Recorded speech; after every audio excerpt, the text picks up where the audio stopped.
In this lecture, we will talk about the basic definition which are involved in horizontal curves.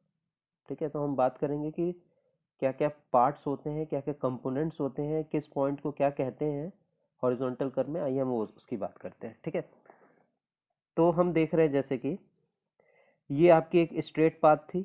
ठीक है, ये horizontal plane की मैं बात कर रहा हूँ। This is I am talking about horizontal curve. तो आपका ये एक स्ट्रेट पाथ था और आपका ये एक स्ट्रेट पाथ था।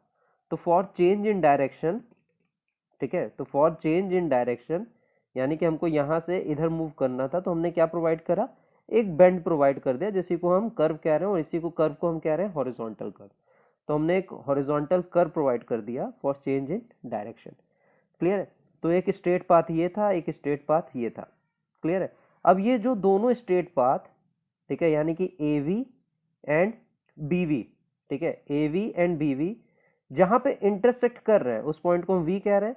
This is called point of intersection, यानी कि वी को हम कहते हैं point of intersection. Point of intersection क्या होता है? स्ट्रेट पाथ का इंटरसेक्शन पॉइंट, ये है आपका पॉइंट ऑफ इंटरसेक्शन। क्लियर है? अब हम देख रहे हैं कि हमने कर्व यहाँ इस पॉइंट से शुरू किया है और हमने कर्व यहाँ पे पॉइंट पे खत्म किया है। ठीक है, और ये जो कर्व होता है ये आपका स्ट्रेट पाथ के क्या होगा, टेंजेंट होगा। ठीक है, ये कर्व होगा जो स्ट्रेट पाथ के क्या होगा, टेंजेंट होगा, यानी कि ये जो लाइन होगी ये, this will be tangent to curve. तो आपका ये जो पॉइंट है T1, ठीक है, अब ये जो ए T1 है इसको हम कहते हैं बैक टेंजेंट। ठीक है, क्योंकि हम इस डायरेक्शन से चल रहे हैं और हमें इधर जाना है। ठीक है, तो इसको हम कहते हैं बैक टेंजेंट। और ये T2 जहां पे कर्व खत्म हो रहा है, ठीक है, बी T2 को हम कहते हैं फॉरवर्ड टेंजेंट। ठीक है, this is called forward tangent. अब इस T1 पॉइंट से कर्व स्टार्ट हो रहा है। ठीक है, तो इस T1 पॉइंट से कर्व स्टार्ट हो रहा है, तो इस T1 को हम कहते हैं पॉइंट ऑफ कर्व। ठीक है, उसको हम कहते हैं पॉइंट ऑफ कर्व यानी कि PC। तो पॉइंट ऑफ कर्व क्या होता है कि इस पॉइंट से आपका अलाइनमेंट चेंज होता है। अलाइनमेंट चेंज होने का मतलब है आप स्ट्रेट से कर्व पाथ में आप ट्रेवल कर रहे हैं। ठीक है, तो T1 क्या है, पॉइंट ऑफ कर्व। तो T1 आपका क्या है, इसका रोल कि यहां से इस पॉइंट से क्या होता है, स्ट्रेट पोर्शन से आप कर्व पार्ट में एंटर कर रहे हैं। इस T1 को हम कहते हैं पॉइंट ऑफ कर्व PC। अब देखिए T2, हमने कर्व यहां से यहां तक का प्रोवाइड किया है T2। यहाँ पे T2 क्या है, पॉइंट ऑफ टेंजेंसी। ठीक है, T2 क्या है, पॉइंट ऑफ टेंजेंटी। तो इस पॉइंट से क्या होता है, इस पॉइंट से फिर अलाइनमेंट चेंज होता है। आप सर्कुलर पाथ से किस में आ जाते हैं, फिर आप स्ट्रेट पाथ में आ जाते हैं। ठीक है, तो T2 क्या है, पॉइंट ऑफ टेंजेंसी। ठीक है, और ये हम यह कह सकते हैं कि ये भी एंड ऑफ द कर्व है। This point is also known as end of the curve. इसको हम पॉइंट ऑफ टेंजेंसी भी कहते हैं, PT is point of tangency. Clear है? अब आपका बैक टेंजेंट हो गया, फॉरवर्ड टेंजेंट हो गया, T1 हो गया, T2 हो गया। अब ये देखिए आपने ये कर्व प्रोवाइड किया है, कर्व आपने ये प्रोवाइड किया है T1C T2। तो जो ये लेंथ होती है, दिस लेंथ स्मॉल एल, ठीक है, स्मॉल एल, यानी कि बेसिकली स्मॉल एल क्या है, T1C T2, this is small L. इसी को हम कहते हैं length of curve.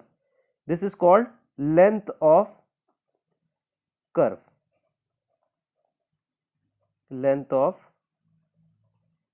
Curve. Clear है? तो आपका T1C T2 आपका क्या हो गया, लेंथ ऑफ कर्व।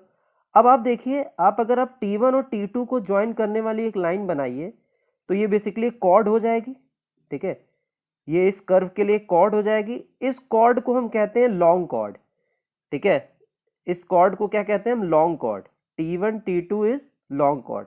और इसकी लेंथ कितनी होती है, इसकी लेंथ होती है capital L। This is capital L। तो T1 T2 is basically long chord और इसकी जो लेंथ होती है दैट इज कैपिटल L। अब देखिए ये कर्व है। ठीक है, तो ये कर्व है तो इसका सेंटर ऑफ कर्वेचर कुछ होगा, तो इसका सेंटर ऑफ कर्वेचर क्या है, O है। ठीक है, और रेडियस ऑफ कर्व कितनी है, कैपिटल R है। ठीक है, तो ये कर्व था, तो ये आपका सेंटर ऑफ कर्वेचर हो गया और ये रेडियस क्या हो गई, कैपिटल R हो गई। क्लियर है? अब देखिए यहाँ पे C क्या है, C है highest point on the curve. C is the highest point on the curve। C क्या है, highest point on the curve. D क्या है, ये जो लॉन्ग कॉर्ड है इसका मिड पॉइंट। D क्या है, mid point of long chord. Clear है? तो सी क्या है? Highest point on the curve, और डी क्या है? Mid point of long chord. Clear है? अब आप देख रहे थे ये ए वी था और एक बी वी, दो स्ट्रेट रोड्स थी, इंटरसेक्ट करी, तो इसको हम पॉइंट ऑफ इंटरसेक्शन कह रहे थे। ये एंगल, ये जो बाहर वाला एंगल फाई है, इसको हम कहते हैं deflection angle. This is called deflection angle. और ये जो अंदर वाला एंगल है, इसको हम कहते हैं angle of intersection. I is angle of intersection and phi is deflection angle. I is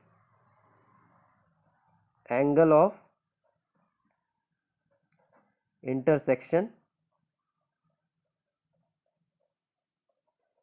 and phi is deflection angle. Deflection angle. Or from this figure, I plus phi will be equals to 180 degree. I plus phi is equals to 180 degree. Clear है? तो आपका ये आई क्या हो गया? Angle of intersection. Phi क्या हो गया? डिफ्लेक्शन एंगल हो गया। ठीक है, आई प्लस फाई क्या हो गया? 180 डिग्री हो गया। अब देखिए ये आपका टेंजेंट है इस कर्व के, तो ये वाला एंगल कितना होगा? This angle, this will be equals to 90 degree. ठीक है, और ये एंगल भी कितना होगा? ये एंगल भी होगा 90 डिग्री। क्लियर है? तो ये एंगल भी कितना हो जाएगा? 90 डिग्री हो जाएगा। ठीक है, अब आपको मैं कुछ चीजें बता रहा हूं। ओ क्या है? सेंटर ऑफ कर्वेचर है। डी क्या है? Mid point of long chord है। सी क्या है? Highest point on the curve है। ठीक है, ए टी वन क्या है? बैक टेंजेंट है। ए वी क्या है? एक स्ट्रेट थी। बी वी क्या है? एक स्ट्रेट है। ठीक है, बी टी टू क्या है? फॉरवर्ड टेंजेंट है। टी वन क्या है?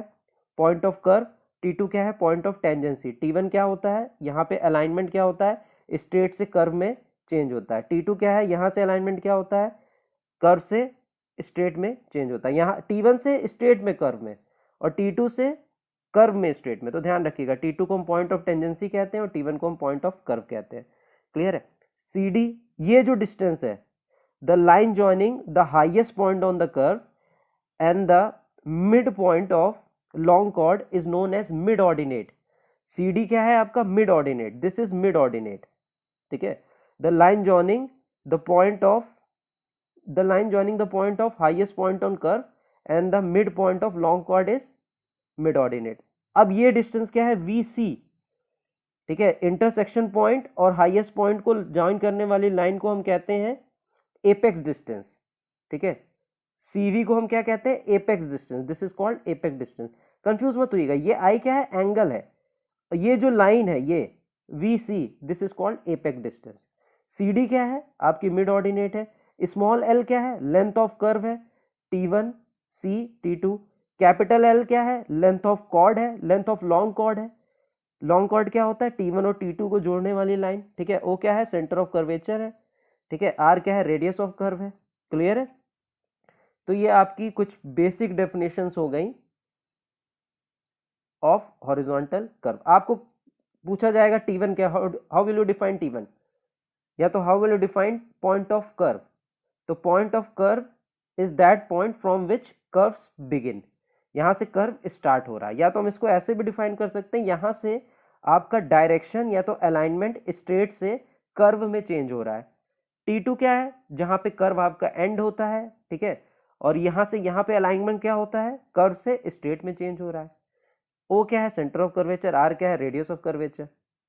ये एंगल याद रखिएगा क्योंकि ये टेंजेंट है इस कर्व के, ये टेंजेंट है इस कर्व के, तो ये एंगल कितना होगा? 90 डिग्री। ये एंगल भी कितना होगा? 90 डिग्री।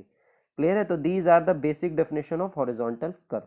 आपको मैं फिर से एक बार रिपीट कर दे रहा हूँ। CD क्या है? मिड ऑर्डिनेट है। C क्या है? हाईएस्ट पॉइंट ऑन कर्व क्या है? हाईएस्ट पॉइंट ऑन कर्व है। D क्या है? Mid point of long chord है। V क्या है? Intersection point. फाई क्या है? Deflection angle. I क्या है? Intersection angle. ठीक है, L क्या है? लेंथ ऑफ कर्व है। कैपिटल L क्या है? लेंथ ऑफ लॉन्ग कॉर्ड है। A-T1 back tangent, B-T2 forward tangent. ठीक है, AV एक स्ट्रेट है, BV एक स्ट्रेट है, V क्या है? इंटरसेक्शन पॉइंट है। क्लियर है? तो ये कुछ डेफिनेशंस हो गई आपकी हॉरिजॉन्टल कर्व की।